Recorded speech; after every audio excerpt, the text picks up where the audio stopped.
Dalam kegiatan sehari-hari, kalian tentu tidak asing lagi melihat orang yang membajak sawah dan menanam padi.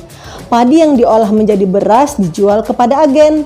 Nah, dari agen inilah konsumen mendapatkan beras untuk memenuhi kebutuhan pangan.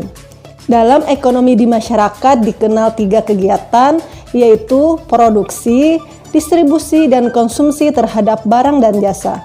Tujuan dari kegiatan ekonomi adalah untuk mencapai kemakmuran.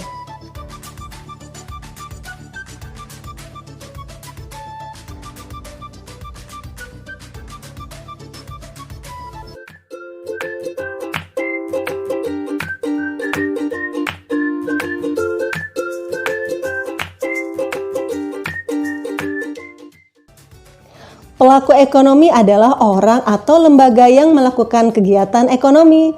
Ada 4 pelaku ekonomi. Yang pertama adalah rumah tangga keluarga atau konsumen. Rumah tangga keluarga adalah pelaku ekonomi yang paling sederhana, terdiri dari ayah, ibu, anak, dan anggota keluarga lainnya. Peran rumah tangga keluarga atau konsumen yaitu mengkonsumsi barang dan jasa yang diproduksi oleh rumah tangga produsen atau perusahaan.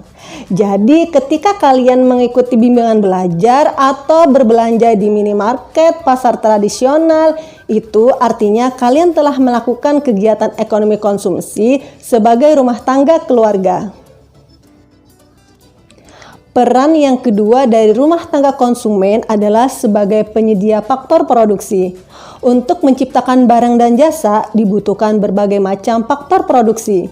Secara umum, faktor produksi dikelompokkan menjadi 4, yaitu alam, modal, tenaga kerja, dan kewirausahaan.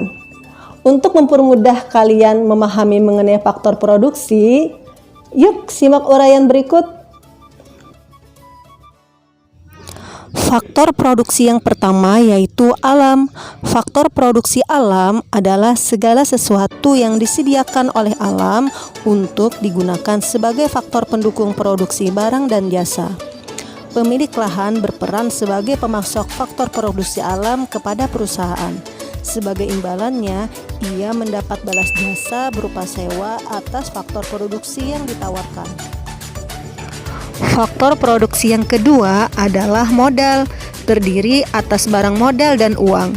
Coba perhatikan gambar berikut, manakah yang termasuk faktor produksi modal?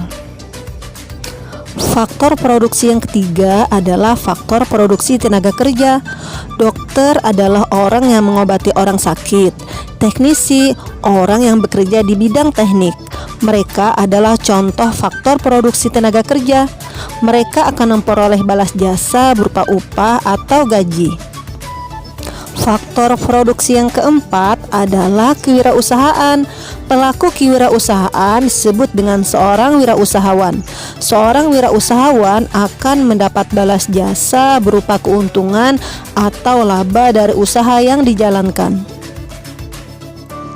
Pelaku ekonomi kedua adalah rumah tangga perusahaan. Perusahaan adalah organisasi usaha yang memiliki tujuan untuk menghasilkan barang dan jasa yang dibutuhkan oleh konsumen. Rumah tangga perusahaan disebut juga sebagai produsen. Perannya yang pertama adalah penyedia barang dan jasa bagi konsumen. Kemudian yang kedua sebagai pengguna faktor produksi yang disediakan oleh rumah tangga keluarga atau konsumen. Sebagai contoh, perusahaan tekstil akan memerlukan karyawan yang banyak untuk memproduksi produk mereka.